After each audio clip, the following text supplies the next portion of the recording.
What is going on, all you wonderful A-plussers out there? It is I, Stuart, here once again with another video. This time I'm going to be talking about Superman and Lois Season 3. That is right, ladies and gentlemen, Superman and Lois is finally back with its third, hopefully not final season, but of course, you never know with the way things go with the CW nowadays, so hopefully the show continues to go on for another season or two after this, but, you know, for now, it's hard to say whether or not it's going to continue after Season 3, but regardless, that's not what we're here to talk about. We're here to talk, of course, about the premiere of Season 3, a very solid premiere. I'd say it definitely beats the premiere of Season 2, not that there was anything wrong with the premiere of Season 2, I just think this premiere was that much better. As for, of course, comparing it with Season 1's premiere, I mean, it's really hard to say because, while I did really enjoy this, there is the whole thing with Season 1's, how it was meant to hook you into the show itself, so obviously it's really kind of hard to top that, but as an overall season premiere, definitely one of the Arrowverse's best, even if this technically isn't part of the Arrowverse.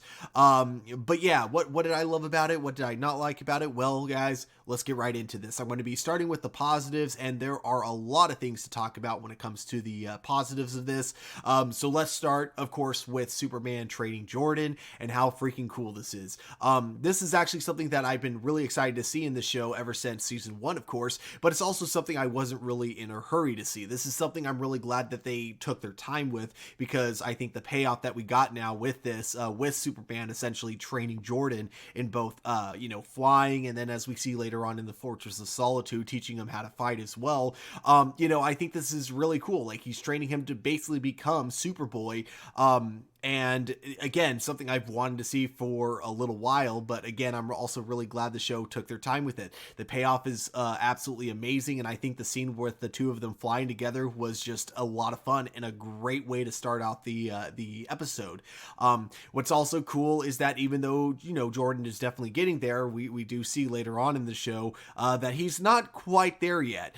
There's a scene where essentially there's this, there's this building under construction, and one of the cranes on top of it is about to collapse. Now, Superman's there on the scene ready to, prevent it from causing any damage, but what he is surprised to see is that Jordan is already there, and he himself tries to see if he can save the day. However, he doesn't quite know how physics works, and so trying to mimic what his dad does in situations like this without understanding what his dad is actually doing, he essentially thinks that just shooting his laser beams at the crane will somehow prevent it from collapsing, when in actuality it just makes it collapse even faster. So now Superman has to kind of do double duty, both stop it from causing any more damage to the city, and also stop it from collapsing anymore. So he is not happy with Jordan, and basically does kind of tell him that this type of thing, unless he specifically says he needs his help, like, he cannot do again.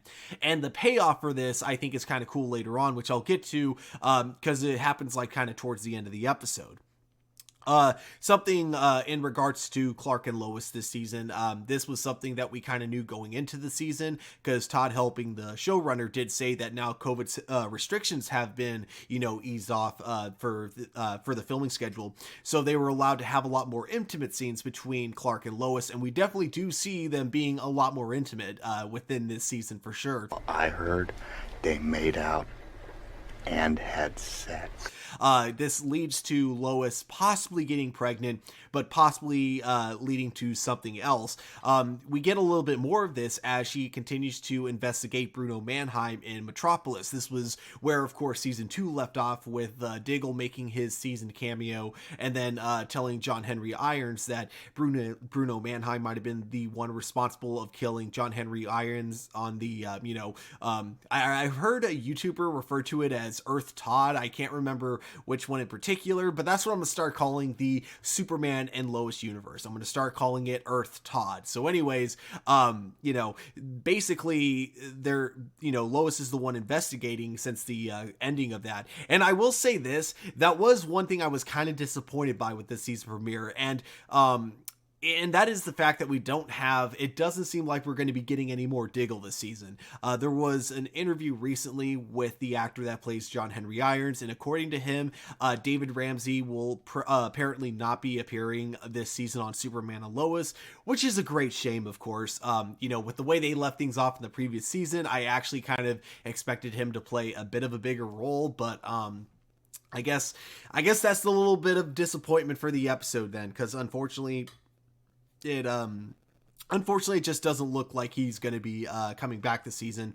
But regardless, Lois is still, of course, tracking down Bruno Manheim, and we get a little more context into why she's very interested in basically being able to expose him. Apparently, this isn't her first run-in with Bruno Manheim, and in the past, they both her and Clark, as reporters, have been trying to take him down. However, he's really good when it comes to basically bribery and just, intimidating other people to not rat him out. So he's been able to stay underneath, under the radar, and Lois hasn't been able to take him in. So in a way, he's basically Lois's white whale from the book Moby Dick. That is how Todd Helbing described him or described what he's going to be like to Lois this whole season. So I definitely look forward to seeing more of that. But we see Lois going to the doctor in order to talk to John Henry Irons' sister, who is a doctor at the hospital that she's at.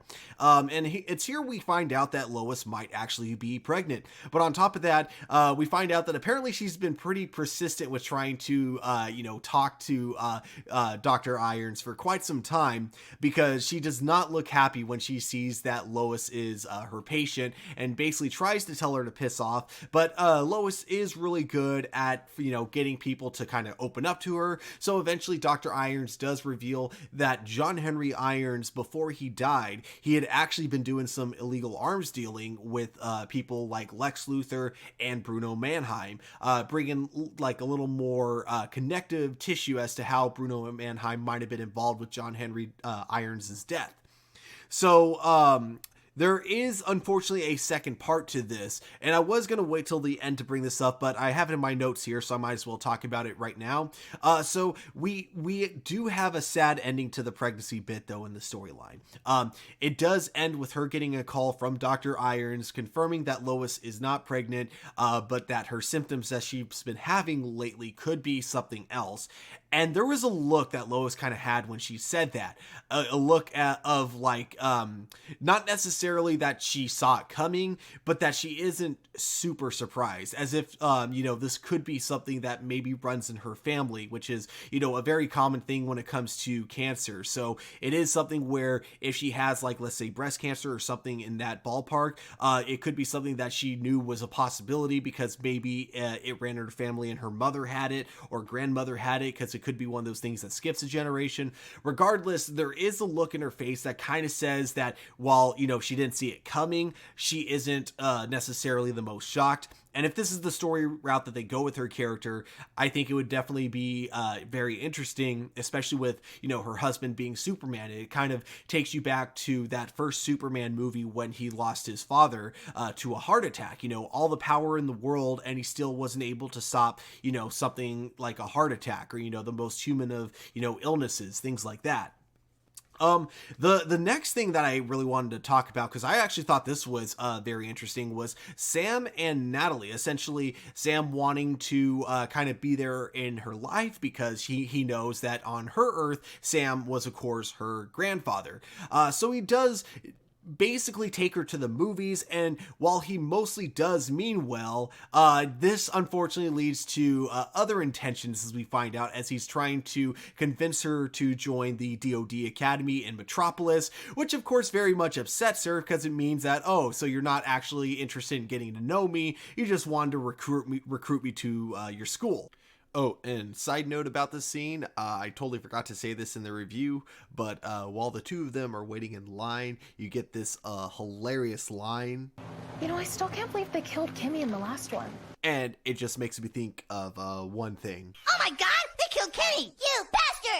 Now, I will be fair to Sam and say that I don't think that was fully his only intention. Like, as we do see when he apologizes later on, he did actually want to get to know her, but as he also kind of goes on to explain, he's really terrible with people, and he always says the wrong thing at the wrong time, which it was also something that I thought was kind of funny, because like watching, I saw this episode twice, and watching it a second time, kind of knowing what this was going to lead to, yeah, it is kind of funny to me how it gets brought up, like the moment it feels like he has kind of like nothing to add to the conversation, that's when he kind of feels like bringing it up, which also kind of leads me to think that, that definitely wasn't his intended purpose of, taking her to the movies. Because here's the thing, when people want something from you, a lot of times it'll be the very last thing they say, or at least in TV logic. I'm not talking about real life, I'm talking about TV logic.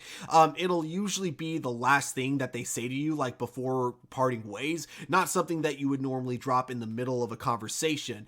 So I do believe Sam when he says that it wasn't like just his intention to recruit her. He actually did want to get to know her. I do actually believe him when he says that, only because of the way that shifted into the conversation. Regardless, he definitely didn't think it through, didn't realize, how it could come off. And of course, didn't stop to think that, oh, hey, this little girl lost her entire world. Maybe she doesn't really need to go to military school at the moment, I just thought that was, just a pretty well done scene, and just, again, like kind of some cool character dynamics that I really didn't expect to see.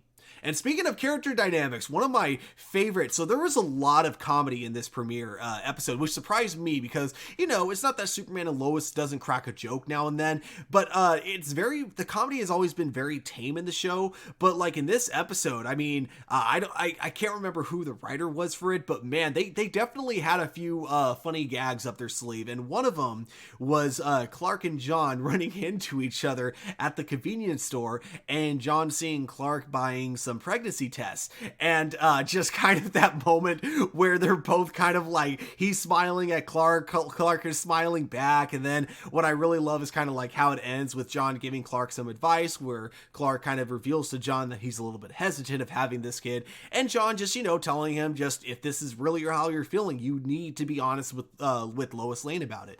I thought it was a really cool moment between the two of them, and it makes you remember how far they've really come over the years. Like, you look back at the very first episode when he was essentially what we thought was going to be the villain of the season, and kind of seeing how the two of them are basically best buds now. It's just, I absolutely love it.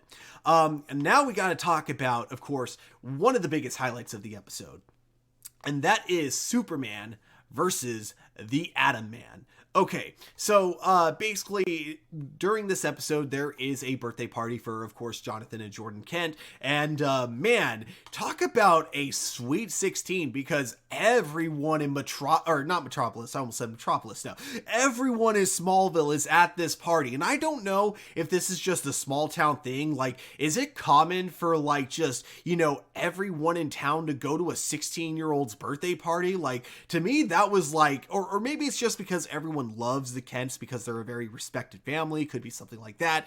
Regardless, this party was huge, but in the middle of this party, Superman, of course, has to leave because people in Metropolis are in trouble, as Metropolis is, of course, being attacked by Atom Man from season 1, I believe, is when we were introduced to him. He's basically just, best way to describe it, he is a Nazi living in modern day, and normally not the biggest threat to Superman, because this guy is usually just a normal human being who can be taken down easily. However, this time, this guy has got powers, and let me tell you this, man, there is nothing more terrifying than a Nazi with superpowers. Like, holy shit. And this leads to what I have to say was just an outstanding fight scene that basically bounces from all across Metropolis, from like, the Metropolis like center to suddenly we're in the slums of Metropolis.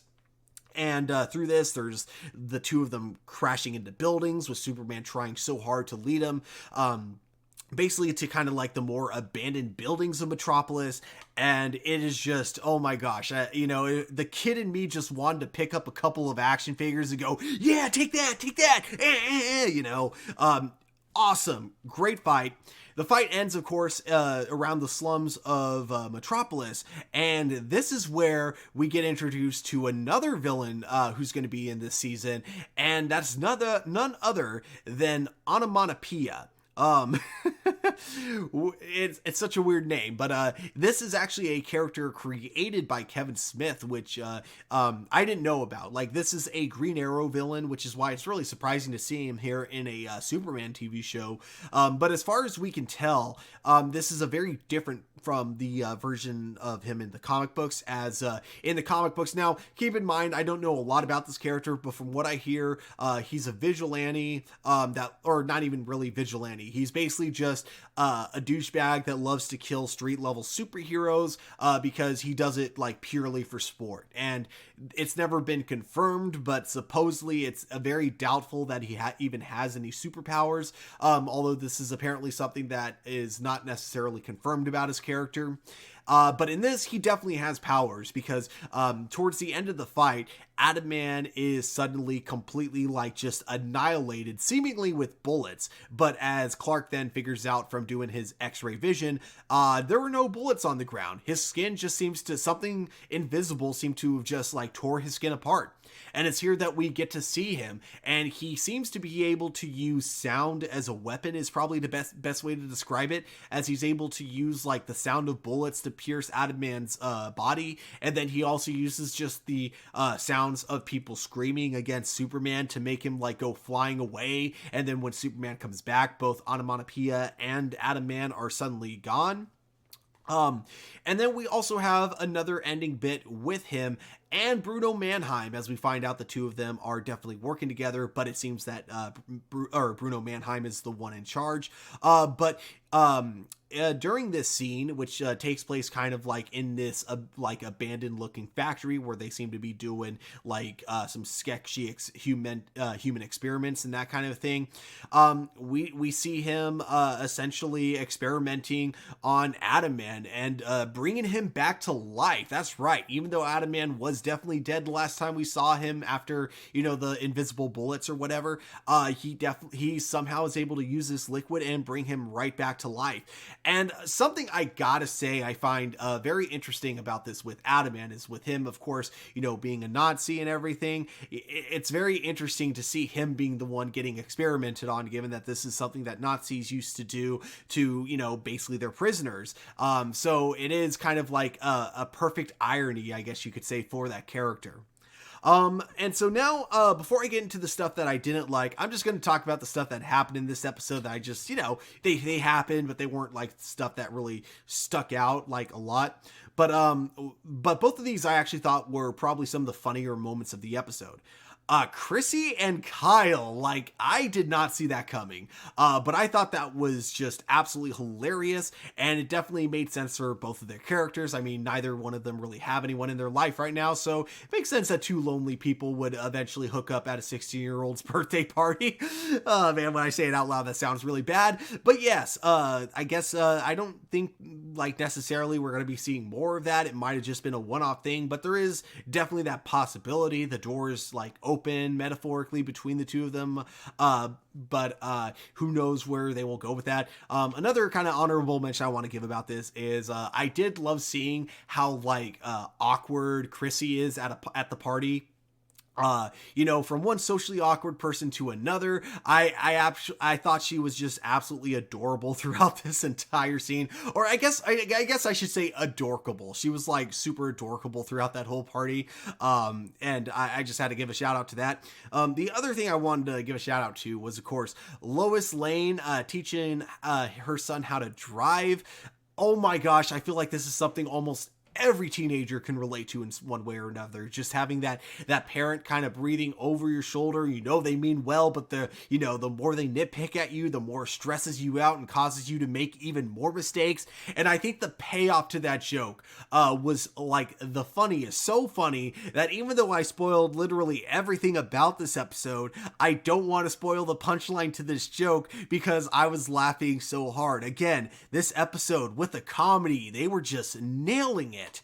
Now there are negatives that I do want to talk about before I wrap up this review, specifically two negative things. So negative thing number one was Sarah Cushing in this episode. I did not like her at all. And no, before you guys try to say, oh, just because she wants to be friends with Jordan. No, in fact, that was actually something I was kind of excited about. I feel like it's hard to see characters kind of grow together when they're kind of like weighed down by a relationship. So when I found out that they were going to start this season out with the two of them just being friends, I was actually really looking forward to that. You could see in one of the previews that, it felt very uncomfortable for Jordan, which makes sense because they had been in a relationship for, I want to say, like over a year. So it makes sense that just being friends would feel weird for him. That being said, I was not a fan of how she essentially tried to say that Jordan was being disrespectful because of his emotions, because he didn't feel, necessarily that great about the two of them being friends.